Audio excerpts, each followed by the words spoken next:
আসসালামু আলাইকুম রহমতুল্লাহ বরকাত। সম্মানিত দর্শক শ্রোতা মণ্ডলী, আজ আকাশে উঠেছে রমাদানের চাঁদ। এটি শুধুমাত্র একটি মাসের সূচনা নয়, এটি রহমত, মাগফিরাত ও নাজাতের সফরের শুরু। রাসূলুল্লাহ সাল্লাল্লাহু আলাইহি ওয়াসাল্লাম আকাশে নতুন চাঁদ দেখলে এই দোয়াটি পাঠ করতেন, আল্লাহুম্মা হিল্লাহু আলাইনা বিল ইয়ুমনি ওয়াল ঈমান ওয়াস সালামাতি ওয়াল ইসলাম রব্বি ওয়া রব্বুকাল্লাহ। অর্থ হলো, হে আল্লাহ, এই চাঁদকে আমাদের উপর উদিত করুন কল্যাণ, ইমান, শান্তি ও ইসলামের সাথে।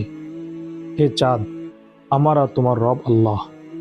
রাসূলুল্লাহ সাল্লাল্লাহু আরও বলেছেন, সুমু লিরুইয়াতিহি ও আফতিরু লিরুইয়াতিহি। তোমরা চাঁদ দেখে রোজা রাখো এবং চাঁদ দেখে ইফতার করো। আজ চাঁদ উঠেছে, কিন্তু প্রশ্ন হলো, আমাদের হৃদয় কি জেগেছে? আসুন এই চাঁদের সাথে সাথে আমরা আমাদের হৃদয়কেও আল্লাহর দিকে ফিরিয়ে দিই। আল্লাহ তাআলা এই রমাদানে আমাদের জীবনের সকল গুনাহগুলো মাফ করে দিন।